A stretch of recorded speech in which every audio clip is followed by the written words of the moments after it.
Hi guys, King Jad here, and welcome to my FIFA 13-7 Scotland Career Mode series. I know FIFA 14's out, don't give a shit, I'm trying to get through this as fast as possible so we can play catch up. Let's not waste any damn time, let's kick some Deportivo La Coruña arse. But things didn't go to plan as we draw 2-2 with them. 2 last minute goals, keeping La Coruña in the tie. Second leg, we win 3-1 to advance to the next round of the Spanish Cup. Now into the quarter-finals. We're home to Valencia next in a pretty big league match. The table before the game shows us ahead of Valencia by a single point. My fellow Scotsman is playing for Valencia, but he kind of pisses me off after half hour, so I end up crippling him. I get booked for this, but that speedy motherfucker won't be bothering me no more in this game. He's replaced by Ed and Dzeko, but at the start of the second half, Messi opens the scoring for us, and I taunt the fuck out of Valencia's front two.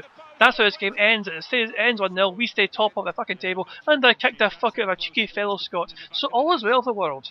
But it all goes wrong when we lose 1-0 in the first leg of the Spanish Cup, with Falcao scoring for the hosts Atletico Madrid. Before that second leg, we're home to Zaragoza in the league, and we win 2-0, so now we focus on the second leg of the Spanish Cup, and we won that 3-1, mainly thanks to magical Messi. So we're semi-finalists, and as we check the knockout sections, we see Real Betis knock out Real Madrid as a very big obstacle moved for us. Away to Espanyol in the league, not selected again, but we win 3-0, so fuck it. We then play the conquerors of Real Madrid, Real Betis, in the Spanish Cup semi-final first leg, and we narrowly win 1-0. We're now into January, which means transfer window, and we are stunned when Iniesta demands a transfer. We keep playing games though, and we're home to Villarreal next in La Liga, but the Iniesta news has kind of shocked everyone in the club, and a below par Barca drew 1-1 of Villarreal. Try Jesus Christ, below par Barca. Jesus, I know I said Barca 3 times in a row. I get an email telling me that I'm chosen for the qualifiers against Russia and Denmark, but the transfer deadline day hits us and Iniesta does not leave us. I wasn't selected in the second leg against Betis, but we won it apparently, so we're in the final of that. Fucking hooray for that. But next up is Scotland, and I know that if I help keep Scotland winning, it'll be a huge step towards redemption for me. Annoyingly, Denmark held us to a 0-0 draw, meaning more drop points, and before the Russia match we check the table and see Portugal are now top, with us dropped down to second. A far improved performance saw Scotland open the scoring when how do you say his bastard's name again? McGeoch? I think that's his name, McGeoch. Turned his man and buried a shot into the bottom corner, and Rose headed in Scotland's second on the brink of half time, and then we make it 3-0 when Hanley heads in a corner at near post with 15 minutes left. And despite my Barcelona teammate Kanunnikov scoring a late consolation for Russia, that's all it turned out to be, and Scotland won that game comfortably in the end. The tables after 6 games looked like this. Portugal are top, alongside Scotland, goal difference separating the two teams. Italy are third, 2 points behind, and Norway suffering a different form, dropping to 4th. Speaking of a different form, Barcelona drew 0-0 away to Gijon in yet another game I wasn't selected in. More drop points, but we must focus on the Champions Cup clash with Manchester United, and former Barca bench warmer Nelson Oliveira will be lining up against us for the Red Devils. The first leg sucked, it ended 0-0, but no away goals, so that's a plus. We're home to Real Sociedad in La Liga, and we emphatically win 5-1, finding a scoring touch once more. But we dropped points away to Osasuna, blowing a 2-goal lead to draw 2-2. I'm not chosen for the game at home to Deportivo La Coruña, but a comprehensive 3-0 victory followed. The table at this point showed us still top, just by a point ahead of Real Madrid.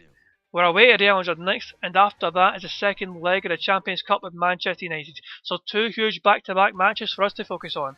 Things don't start well for us against Real Madrid as Ronaldo opens the scoring after just 12 minutes. It was a fantastic strike, but thankfully for us, Messi equalises, finishing off a typical free-flowing move from Barca.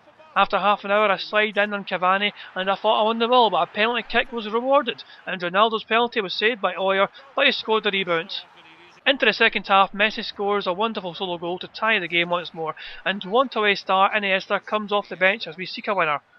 Instead, Modric heads in with less than 10 minutes to go to make it 3-2 to Real Madrid, and I was pissed off with Jakob as he stepped forward away from his marker, giving Modric all the space in the fucking world to head it in. The game ends 3-2 to Real, and it's a cruel defeat for us to take.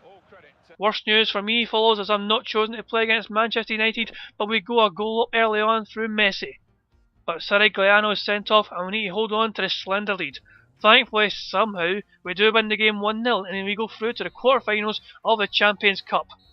I get an email telling me I'm selected for the matches against Portugal and Denmark, but first we have a league match with Levante to play, and the table before the game shows us second in the table, 5 points behind Real Madrid, who have played a game more. Time to fast forward through once again though, and try and get through as many games as possible. Against Levante we win 4-1, so we're back to 2 points behind Real Madrid, and now we can focus on Scotland's 2 matches. The table for the Scotland World Cup qualifying group saw Portugal top, with Scotland behind only by a single goal. So into the second half, Barry Bannon sent the Scots fans crazy by smashing in this volley to stun the Portuguese in attendance. Up yours, Team Ronaldo! We defended heroically and the game ends 1-0 to Scotland and we're back on top. We're home to Denmark next and Rhodes scores early on to keep the feel-good factor up. But Bednar scores to fucking equalise. A fucking Bednar, of all people, he fucking scores for this volley to equalise. Big useless FUD. 5 minutes before half time, the Scots retake the lead when McLean plays a 1-2 of Templeton before firing a first time shot in it and near post to complete a glorious move. That's actually how this game ends. 2 wins in a row, and there's only 2 games left, so let's look at the qualifying table. As you can see, Portugal actually dropped more points as well. They drew with Norway, so they're 5 points behind us. More importantly than that, though, is a simple fact. We're going to the World Cup! With 2 games to spare, we cannot finish lower than second. I have not redeemed myself yet, though, far from it. If I want to win back the support of my fellow Scots, I let down the Euros, I must help Scotland win the World Cup. Stranger things have happened after all, so fuck knows if it'll happen or not. I'm not chosen for a league match with Mallorca as we keep chasing Real Madrid, but we win 3-2 in what was a tight match. Then we're playing AC Milan in the quarterfinals of the Champions Cup, but we're done in by a deep cross to the back post, which Carmona powerfully headed into the back of the net, and we are behind. Nocerino scores a cracker in the 72nd minute to double Milan's lead at the Nou Camp, and everyone at the Nou Camp is completely stunned. Fred pulls a goal back for Barca with 10 minutes left, but it ends 2-1 to Milan, and there's a lot of work to be done in Milan if we want to advance in this tournament. Home to Celta Vigo in La Liga. The game ends 2-0 to Barcelona, 3 points hooray. The second leg though is played in the Champions Cup without me in it. Carmona scores instantly to all but end their hopes of advancing, and despite Boateng being sent off, Emmanuelson scores to make it 2-0, and that's how this game fucking ends. A comprehensive defeat against Milan, and the dreams of conquering Europe are over for another year for the mighty Barcelona, humbled by the Italian giants AC Milan. The league table shows that with just 8 league games left, Real Madrid are ahead by 2 single points still, and that's actually how it's going to end this episode. Tune in to the next episode to see the next exciting conclusion of this goddamn season. This has been King Jad. Hope you enjoyed the video. Peace out!